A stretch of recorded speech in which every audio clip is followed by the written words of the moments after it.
Nous avons organisé l'attentat de le 11 septembre.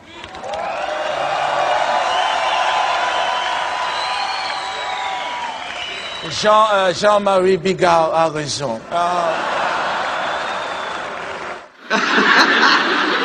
Bonjour. Alors, je vous l'avais dit la semaine dernière, dès qu'on montre ce bouquin, hop, t'as le FBI qui arrive, quoi. Alors, j'ai trouvé un truc, vous prenez une carte anniversaire, vous la glissez dans la version officielle, et là, magique, tu vas voir, hop. Et là, ça les amuse, tiens. Et là, toi, les v'là barrés, tu vois. Alors là, donc, je vais pouvoir maintenant vous parler des passeports magiques. Alors, il faut savoir, au lendemain du 11 septembre, hein, donc vous vous souvenez, hein, il y a les deux avions rentrent dans les tours, les deux tours s'écroulent jusqu'à leur fondement. Il y a ça de poussière partout dans toute la ville. Hein. Et là, il y a un gars, il se promène comme ça, tout d'un coup, il fait « Oh, dis donc, qu'est-ce que c'est que ça ?» Il bute dans un truc, toi. Alors il fouille avec sa main, toi, dans sa poussière, et qu'est-ce qu'il ressort? Il ressort, tu vas pas me croire, il ressort un passeport du pirate de l'air, d'un des pirates de l'air. Un passeport intact, même pas brûlé, rien du tout. Je l'ai, le passeport, regarde, hop, le voilà. Avec l'estampille officiel FBI. Pas brûlé, rien, tu vois, extraordinaire. Alors, la question c'est, est-ce que vous trouvez ça troublant? C'est ça ma question. Et comme ils ne sont pas encore revenus, je vais vous en montrer un autre. Le dernier avion, c'est Chanceville, il tombe dans la forêt. Là, l'avion, pareil, vaporisé, hein, c'est le terme employé, vaporisé, c'est vaporisé, quoi, donc pas de moteur, pas de nez, pas d'aile, pas de queue, pas de basket, mon vieux, pas une valise, pas une goutte d'hémoglobine, mais, toujours un petit passeport. Ça, c'est le clin d'œil américain. Faut toujours retrouver au moins un petit passeport. Hop, le voilà, ce passeport, toi. Mais alors là, celui-là, un passeport brûlé, hein, comme vous voyez, mais brûlé correctement, hein. Et ça, c'est du fait main, ça, c'est fait aux hippos, ça, tu vois, là, il faut brûler, mais qu'on voit bien quand même la tête, tu vois, le nom et le prénom. Sinon, ça n'a aucun intérêt, voilà. Alors, je me disais, mais ils sont où, nos journalistes d'investigation? On avait des journalistes d'investigation, c'est passé où? On avait le canard enchaîné, là, hein, Charlie Hebdo, toi, hein, on était rassurés, nous, avec des journaux comme ça, on se disait, putain, ils ont des couilles, toi, et puis là, non. Là, pas du tout des passeports, là. Ils ont vieilli, hein, tu sais, le canard et Charlie. À mon avis, ils ont dû se chier dessus, puis maintenant, ils ont peur de se mettre debout, tu vois, à cause des odeurs, ça va, voilà, ça va, les gars? Ah, donc, non, je disais simplement, je demandais aux gens s'ils trouvaient ça troublant. C'est tout. Tu sais d'ailleurs à propos des trous noirs qu'il y a dans l'univers, tu sais, qui aspirent tout sur leur passage, il y a quelqu'un qui a dit, je sais plus qui, il a dit, ces trous noirs, c'est troublant.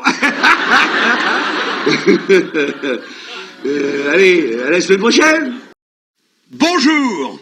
Alors, pour les deux rapaces qui sont toujours derrière moi, j'ai trouvé un nouveau truc. Vous prenez 2 couvre-casques, hein, quelle que soit la marque. C'est comme pour les oiseaux, tu sais, les éperviers, quoi, les chasseurs. Tu fais ça, t'es tranquille. Ils nous entendent, hein, toujours, hein, mais ne pensent plus à chasser. Donc je vais pouvoir vous parler justement de la version troublante à propos des chasseurs américains. Les chasseurs, les pilotes de chasse américains. Là-dedans, c'est très précis, on nous dit, attention, qu'à 8h13, entre 8h13 et 8h14, il y a un avion qui est détourné, on le sait, hein. Ah oui, on le sait par un message radio, je regarde mes petites notes, hein. L'avion a coupé son transpondeur, c'est interdit complètement, puis surtout, il a changé d'itinéraire, hein. C'est un avion, il allait sur l'est, tout d'un coup, clac, à angle droit, il coupe et il fonce sur New York, hein. Attention. Bon, 32 minutes plus tard, le premier avion, comme on l'a tous vu, frappe la première tour. 32 minutes, c'est énorme. Là, aucun chasseur ne décolle. C'est quand même un petit peu troublant, tu vois, parce que le chasseur décolle normalement automatiquement. Ils sont prêts 24 heures sur 24. Le chasseur, faut savoir, quand l'avion quitte la piste, 2 minutes 30 plus tard, il est à 9000 mètres et il vole à Mach 2, 2400 km/h. Donc, entre 6 à 10 minutes, il est auprès de n'importe quel avion de ligne qui se traîne. Ah ben, le chasseur, il arrive, il peut parler carrément en articulant bien, il est en visuel, avec le pilote, il peut lui faire, c'est quoi votre problème, vous avez changé de direction. Et de la famille, peut-être dans le coin, il y a quelqu'un qui a oublié sa brosse à dents, c'est complètement interdit, c'est super dangereux, il y a plein d'avions qui volent, et puis ils pourraient se rentrer dedans. Bon, admettons, à 9h03, tiens-toi bien, un deuxième avion qui frappe le deuxième tour. Ouh, qu'est-ce que c'est que cette histoire? Donc là, c'est 3/4 d'heure après l'annonce du premier détournement, on est d'accord? Donc, si tu veux, côté chasseur américain, normalement, il devrait s'installer comme une espèce de petite méfiance quand même dans le groupe des chasseurs. Penses-tu? Le chasseur coule tranquille, pas bouger. Alors on ne sait pas ce qui s'est passé, peut-être la machine à café elle était en panne, ils n'ont pas pu les appeler, ils étaient sur vibreur, on ne sait pas quoi. Alors moi vraiment, toi, là je trouve ça quand même assez troublant, toi, parce que le truc le plus embêtant, si tu veux, dans cette version, c'est que 1h23 plus tard, c'est marqué là-dedans, à 9h37, il y a, soi-disant, un Boeing 757 qui frappe le Pentagone. 1h23. Alors là, 1h23, quand même, toi, ça fait beaucoup. Alors, si vous voulez, donc pour vous résumer un petit peu le truc, le jour du 11 septembre 2001, il faut d'abord féliciter l'aviation civile. Bravo à l'aviation civile américaine, parce que, et c'est marqué, c'est bien marqué là, dedans aussi, ils ont réussi en à peine 1h15 à faire atterrir 4500 avions. C'est quelque chose quand même là, il faut y aller là au téléphone. 4500 avions cloués au sol d'urgence. En revanche, les militaires, ce jour-là, les militaires de l'armée la plus puissante du monde, n'ont pas réussi à faire décoller un seul chasseur. C'est quand même troublant ça, non? Mais enfin, rassurez-vous, il y a quand même une morale dans tout ça, c'est que tous les militaires qui n'ont pas fait donc décoller les chasseurs, ils n'ont pas été punis, ils ont été promus. Ils auraient dû être punis normalement, et ils ont été promus. Voilà mes amis, ce que je voulais vous dire, la semaine prochaine, ne manquez pas la semaine prochaine parce que je vais m'adresser directement à Barack Obama, donc ne manquez pas. Et puis surtout merci pour tous les encouragements que vous m'envoyez. C'est très très gentil. Je suis un petit peu seul dans cette histoire, donc ça fait super plaisir. Et puis souvenez-vous que plus vous êtes nombreux, plus je suis fort. Bonjour, 3e épisode sur la version troublante. Ah putain. Regarde ce que j'ai trouvé cette semaine. C'est quoi ça? Et c'est quoi ça? C'est quoi? Allez chercher. Là, regarde, ils sont partis. Voilà. Donc, troisième épisode, c'est le fameux avion du Pentagone, celui qui m'a valu tellement de déboires. J'ai eu le malheur le 9 septembre de l'année dernière, j'ai eu le malheur de dire qu'il n'y avait pas d'avion. Et c'était une erreur en réalité. Je voulais dire que j'étais très troublé à l'idée que ce soit un Boeing 757, en fait, qui ait frappé le Pentagone. Nous sommes très nombreux à être troublés par cette version très troublante. Alors, je l'ai promis, je m'adresse directement à Barack Obama. Barack, maintenant que c'est toi, le patron des États-Unis, s'il te plaît, Barack, fais péter une vidéo qui nous montrerait donc le Boeing 757 qui frappe le Pentagone. Parce que le Pentagone est l'endroit le plus surveillé du monde. On est d'accord? Il n'y a pas 3-4 caméras, il y en a 86 caméras qui surveillent partout le Pentagone. Impossible que tu ne l'aies pas, le Boeing 757. Plus les autres caméras qui sont à l'extérieur. Elles ont toutes été confisquées par le FBI. Alors maintenant que c'est toi le patron, Barack, je te le demande comme un ami. Barack, franchement, fais péter maintenant une vidéo. Hein. Tu dis au FBI, hey, montrez-nous le Boeing. Ah putain, parce qu'il y a des familles de victimes qui ont tellement insisté. On nous a montré 5 images. Mais 5 images, on le voit pas le Boeing 757. On voit une traînée blanche, tu vois. On voit une boule de feu qui sort, mais on le voit pas. Ouais, Barack, fais-nous quitter le Boeing.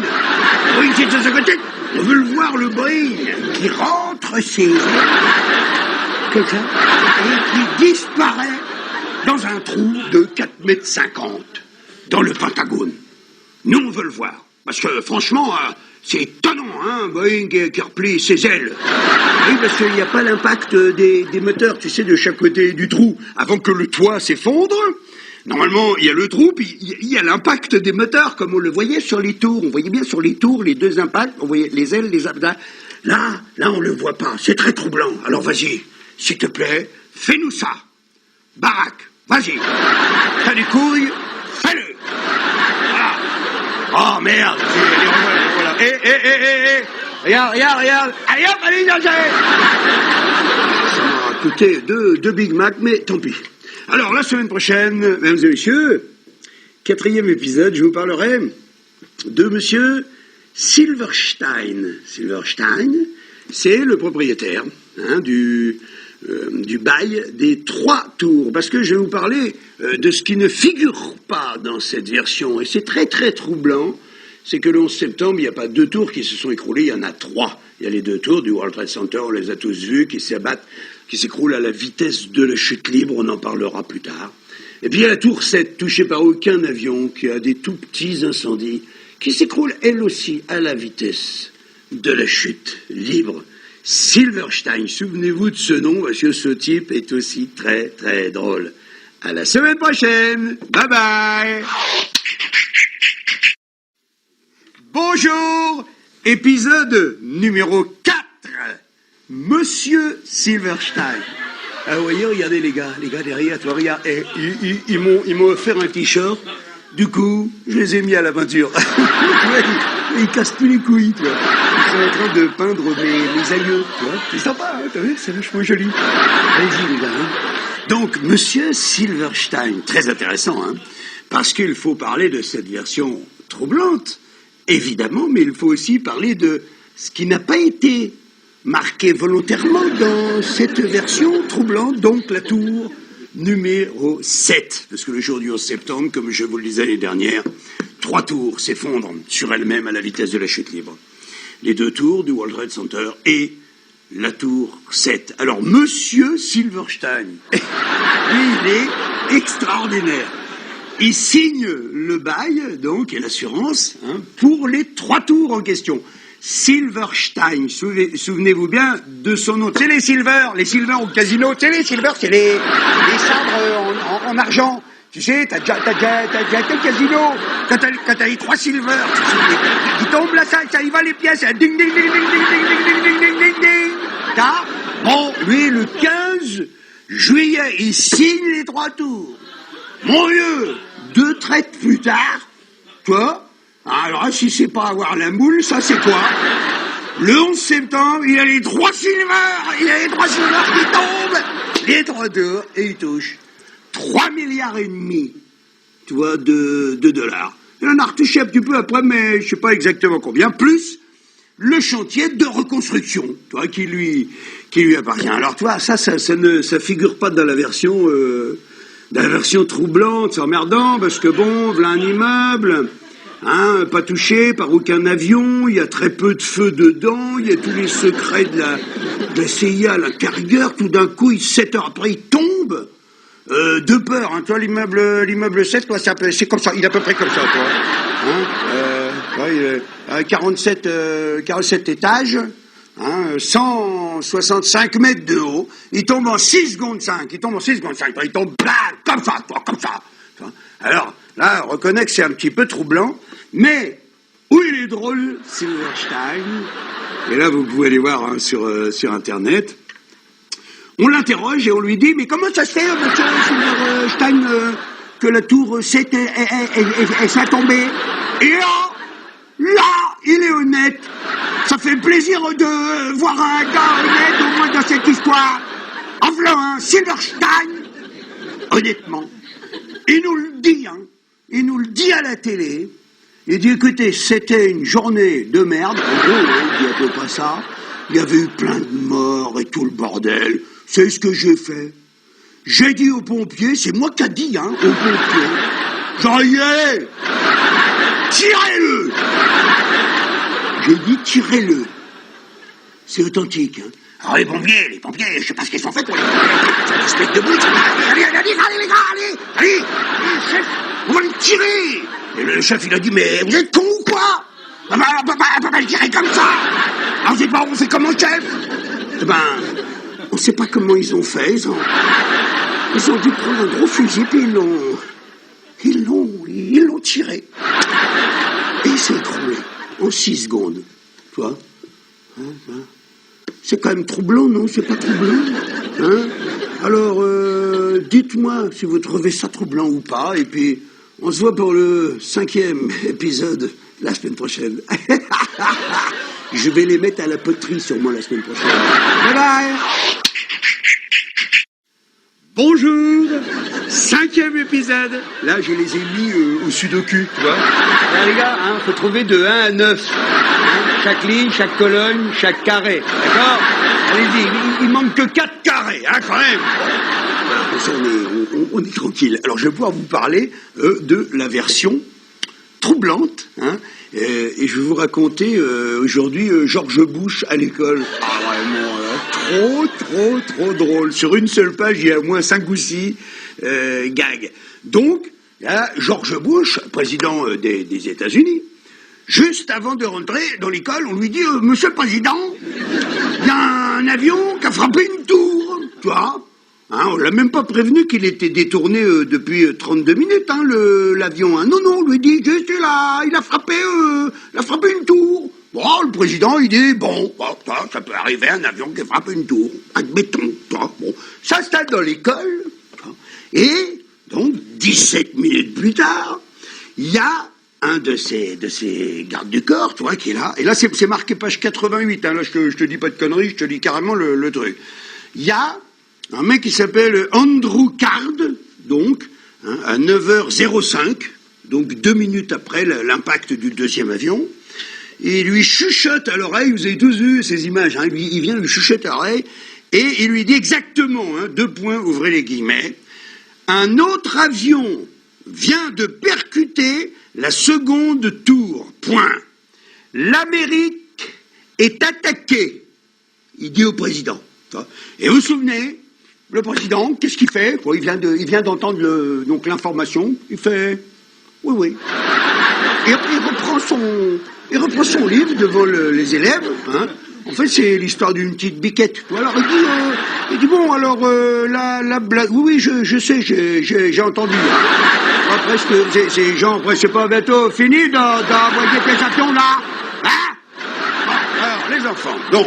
Donc, la biquette et le chasseur. Non, pas le chasseur. Les chasseurs, je vous l'ai dit déjà dans un précédent épisode, ils dorment. Les chasseurs. Alors là, ce qui est marqué précisément dans la même page, c'est bien marqué, le président nous confiera que son instinct, à ce moment-là, a été d'afficher une image de calme, afin que le pays ne voit pas de réaction agitée en un moment de crise. Tu vois? Il lui dit, l'Amérique est attaquée, 3 milliards de personnes sur Terre font des bons, tu vois, comme ça, les photographes, ils se mettent dans le fond de la classe, ça cliquette dans tous les coins. Pas bouger. Cool, calme. Eh ben moi, toi, j'aime bien un truc. Ça a un nom. Ça s'appelle le sang-froid. Ah, ça, c'est un gars qui est calme et qui a du sang-froid. Georges Bush, hein, d'ailleurs. Ensuite, toujours dans la même page, hein, il nous dit donc que personne parmi l'entourage immédiat du président n'est en contact avec le Pentagone.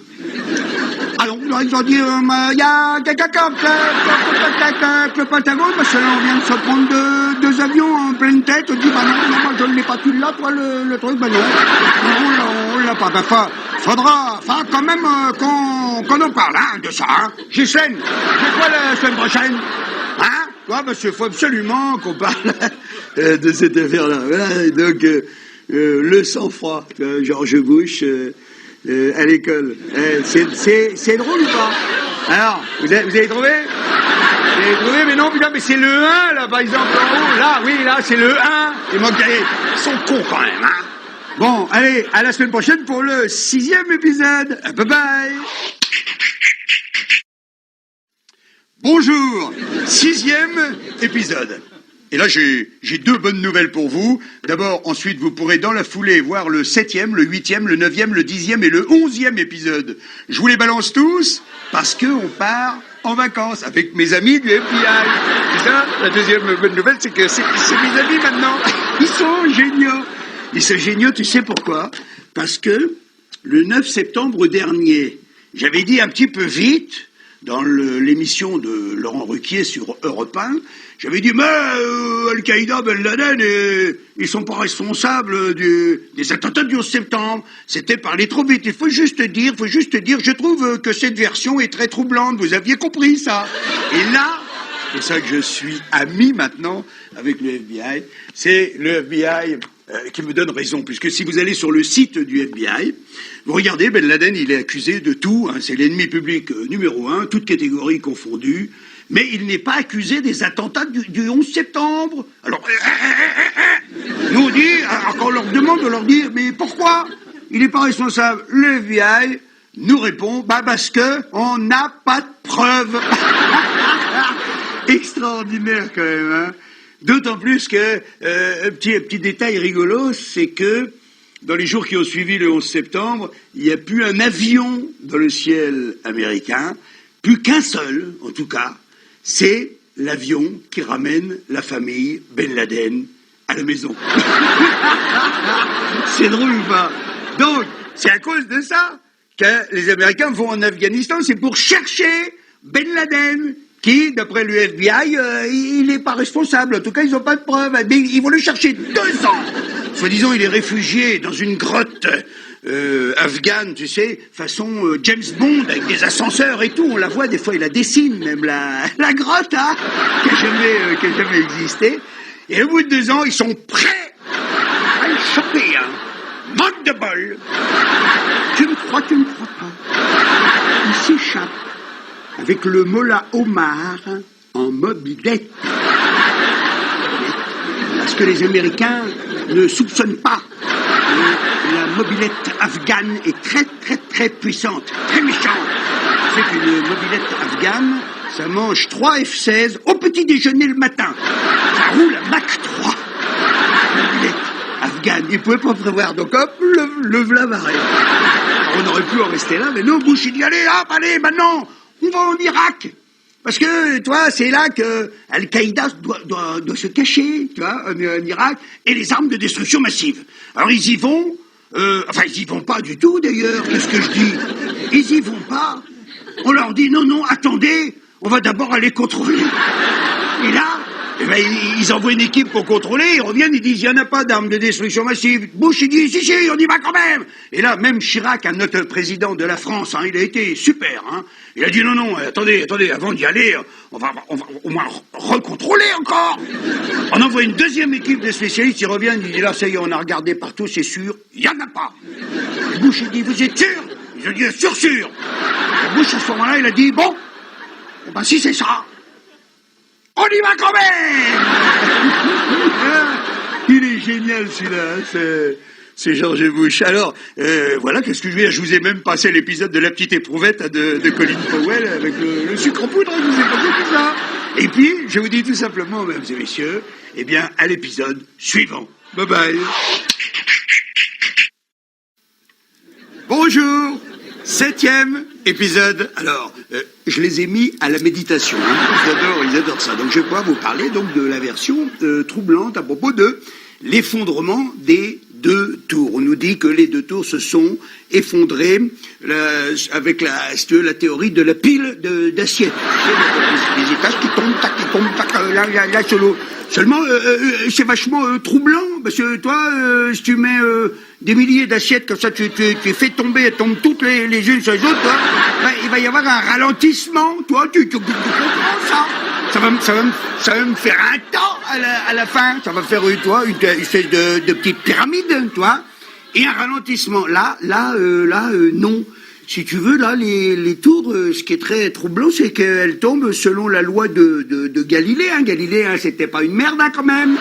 Hein, elles tombent à la vitesse de la chute libre, si tu veux. Monsieur, ce qu'il faut dire, c'est que cette version, elle est de 2004. Mais en 2005, tout d'un coup, il y a eu 2 gros monstres qui sont arrivés, qui s'appellent YouTube et Dailymotion. Donc les gens, ils ont pu regarder les tours tomber autant de fois qu'ils veulent. Non seulement les 2, mais la 3e, la tour 7, qui s'écroule pareil à la vitesse de la chute libre. Alors, ils ont regardé, les spécialistes ont regardé, ils ont dit, oulala, mais dis donc, ça ressemble très fort à une démolition contrôlée.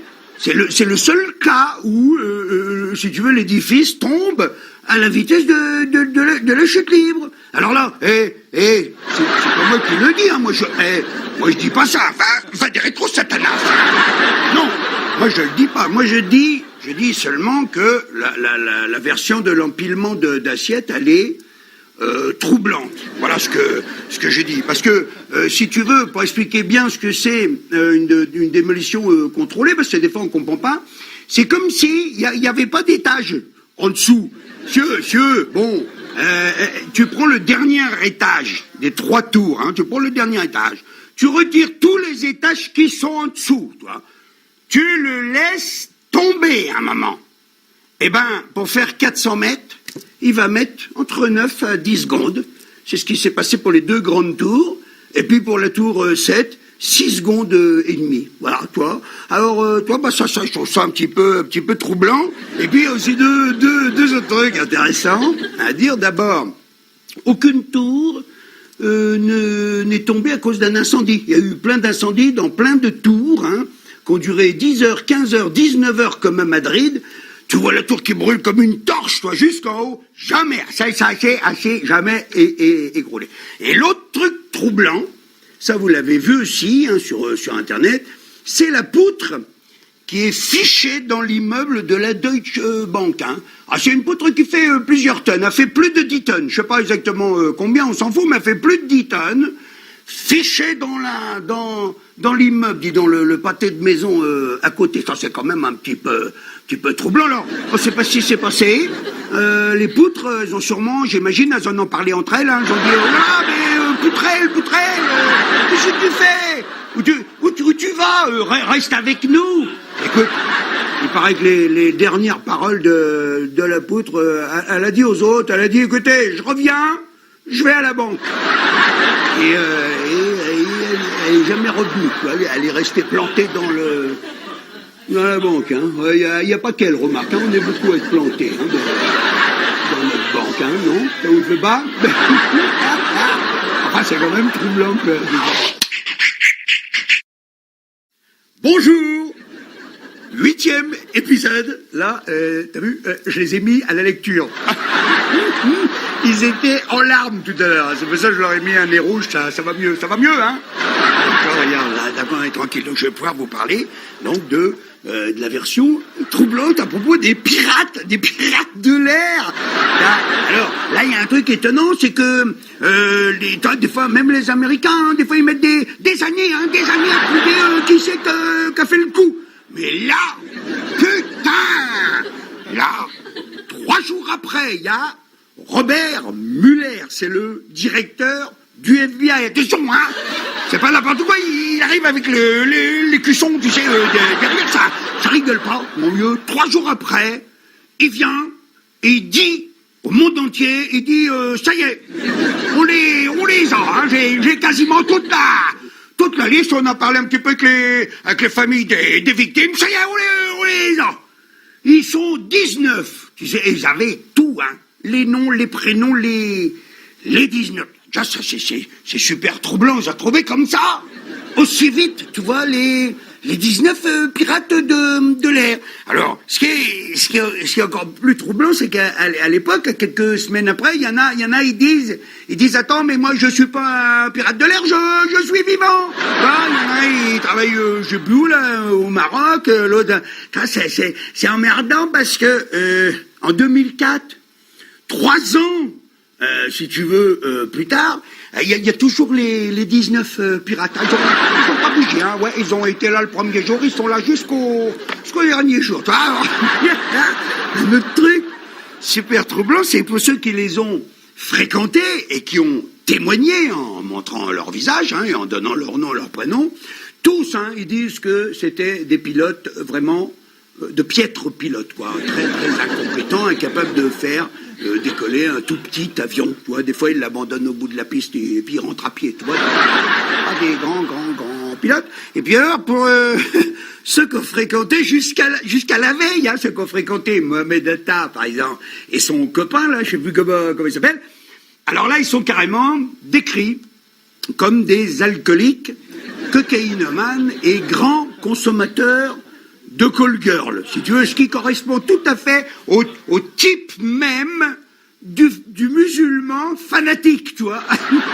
C'est-à-dire que la veille, hein, de s'offrir à Dieu, donc en martyr, toi, il se saoule la gueule, toi. Oui, limite à presque le louper, l'avion du lendemain. Alors moi, toi, moi je trouve que c'est quand même des pirates super troublant, toi.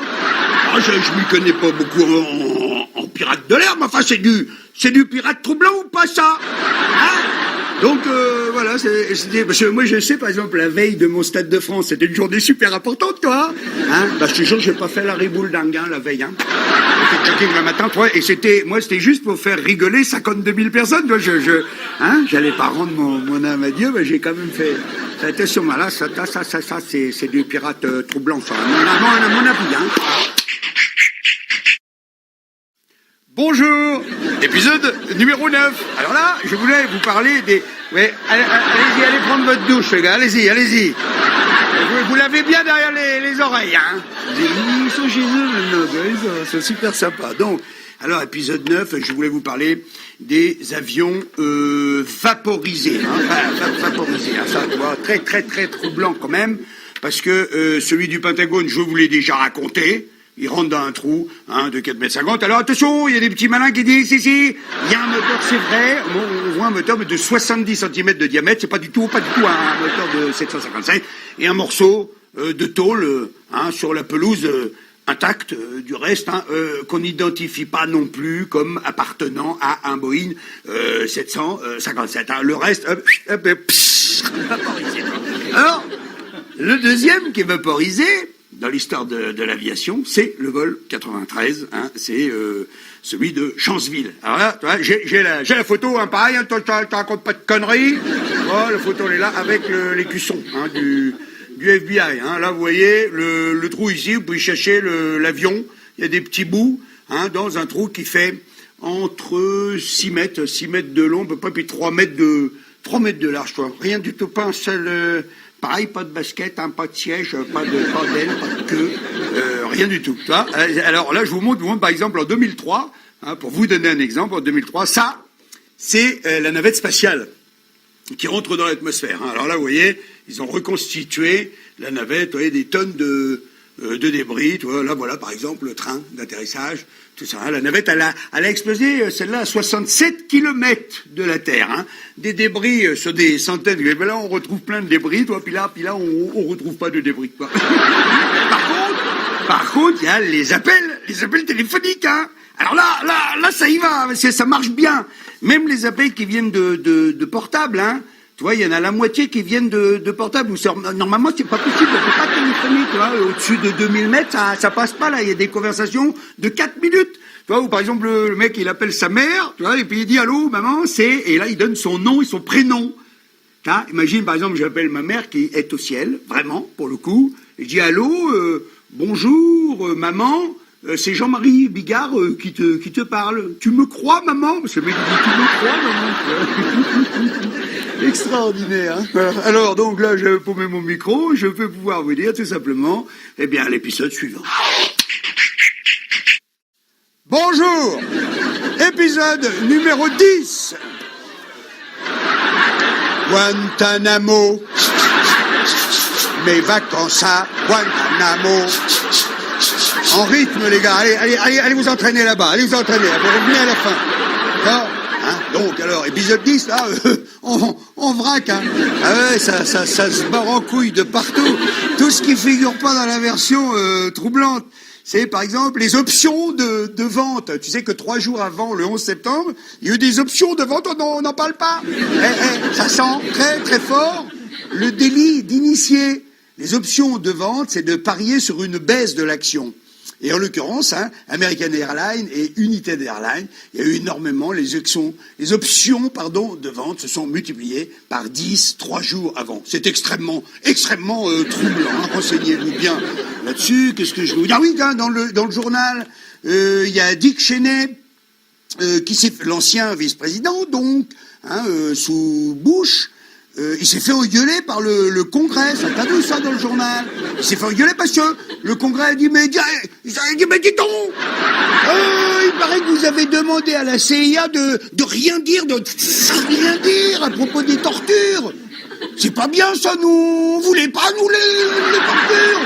Hein, c'est pour ça qu'on essaye de chanter un peu Guantanamo pour dédramatiser, parce que les tortures, tu sais qu'il y a des tortures, pour le militaire qui ne sait pas torturer, il y a des tortures mode d'emploi, tu vois, avec ah ouais, ils sont forts.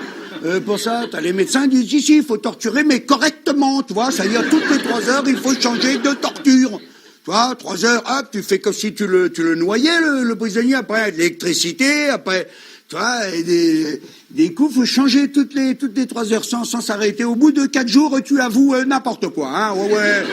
Ouais, bah oui, c'est vachement sophistiqué, les trucs, hein. Au bout de 4 jours, tu avoues que tu as tué ta propre mère dès la naissance. Je m'en souviens, je me revois faire, je regrimpais sur ma mère, et je l'ai étranglée avec le cordon ombilical. Je sais, c'est moi, je vous dis, c'est moi, c'est sûr, c'est moi, je signe, où est-ce que je signe pour que ça s'arrête, tu vois. C'est terrible quand même, hein, les tortures. Eh ben si, ça se pratique à Guantanamo, puis dans plein d'autres prisons. Allez, hop, on y va, attention. Guantanamo, mes vacances à Guantanamo.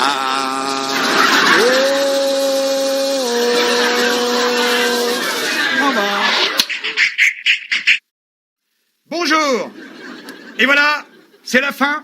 C'est le dernier épisode. T'as vu, mes gars du FBI, ils ont mis un costume, ils sont tristes parce que tout à l'heure, on va se dire adieu. Je vous ai parlé de cette version troublante. On l'a fait, d'ailleurs, en mettant plein de rires pour essayer de dédramatiser, parce que je pense qu'on a le droit de douter de cette version. On a le droit, sans être pour autant ni un négationniste, ni un révisionniste, et encore moins un ami des terroristes. Voilà, je vous dis ça parce que la dernière chose dont je voulais vous parler, c'est le Patriot Act. Alors ça, c'est tout simplement une loi martiale, hein, que les Américains ont décrétée et qui leur permet d'embarquer n'importe qui, n'importe où. Par exemple, en France, tu vois, t'as un 4x4, il s'arrête, un gros 4x4 noir, t'as des mecs, ils descendent, ils t'embarquent, tu vois. Enfin, pas toi, hein, plus moi, hein, c'est plus moi, ouais, qui risque, et ils t'emmènent dans une des dizaines de prisons qu'ils ont un petit peu partout, au seul titre que tu es pressenti comme étant un peu un ennemi des Américains, donc tu es potentiellement un ami des terroristes. Donc c'est super chaud. Alors voilà, on se dit au revoir, tiens, leur tape dans les mains, c'est super mignon. Tout ce que j'avais à vous dire, je vous l'ai dit. Et maintenant, je finirai sur une note de rigolade. Je dirais tout simplement ce truc-là, tu l'avales ou tu l'avales pas. C'est tout. Parce que, toi, regarde tu sais, les call girls sur leur site, elles mettent pour les clients, elles mettent j'avale ou j'avale pas. Tu vois, c'est les préférences. Et ben là, c'est la même question. Là, c'est t'avales ou t'avales pas, hein? Ben, moi, j'avale pas.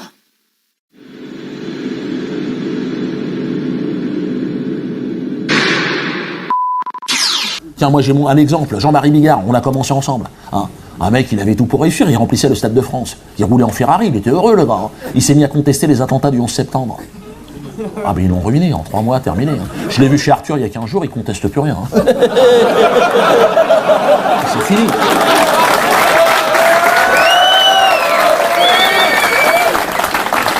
Tu dois collaborer, putain.